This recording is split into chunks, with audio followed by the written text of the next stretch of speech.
ഇന്ന് സഹോദരൻ മനസ്സിലാക്കേണ്ടത് അത് ഖുതുബത്ത് തഖൂമു മഖാമ റക്അത്തൈൻ മിനൽ ഫർളി എന്നത് ഇല്ല, അത് ശരിയല്ല. ഖുതുബ 2 റക്അത്തിന് പകരമല്ല. അങ്ങനെയാണെങ്കിൽ 2 റക്അത്ത് പറഞ്ഞാട്ട് കഴിഞ്ഞിട്ട് 2 റക്അത്ത് കൈക്കോട്ട് എന്ന് പറയേണ്ടി വരും. ഖതീബ് അങ്ങനെയാണല്ലോ, ഖതീബ് ഇമ്പർമ കേട്ട് കൈക്കോട്ടാക്കുന്നത്. അപ്പോൾ 2 റക്അത്ത് പറഞ്ഞാട്ട് കഴിക്കുക, ബാക്കി 2 റക്അത്ത് കൈക്കോട്ട് എന്ന് നമ്മൾ പറയേണ്ടി വരും. അതേപോലെ ഖുതുബ കേൾക്കാൻ ഇരിക്കുമ്പോൾ നമുക്ക് wudu നിർബന്ധമില്ല, നിസ്കരിക്കുമ്പോൾ wudu നിർബന്ധമുണ്ട്.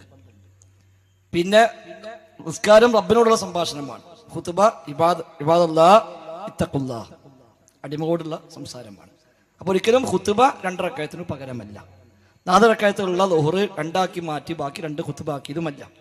ഇനി 4ാമത് അങ്ങനെയാണെങ്കിൽ ആ ഖുതുബ കിട്ടാത്തൊരാൾക്ക് ജുമുഅ ശരിയാവോ?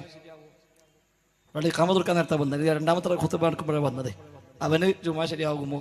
2 റക്അത്ത് പോയില്ലേ, ബാക്കി 2 കൊണ്ട് മാത്രം കാര്യം ഉണ്ടാവില്ലല്ലോ. അപ്പൊ ജുമുഅ എന്നത് സ്വതന്ത്രമായ നിസ്കാരമാണ്, അത് 2 റക്അത്താണ്.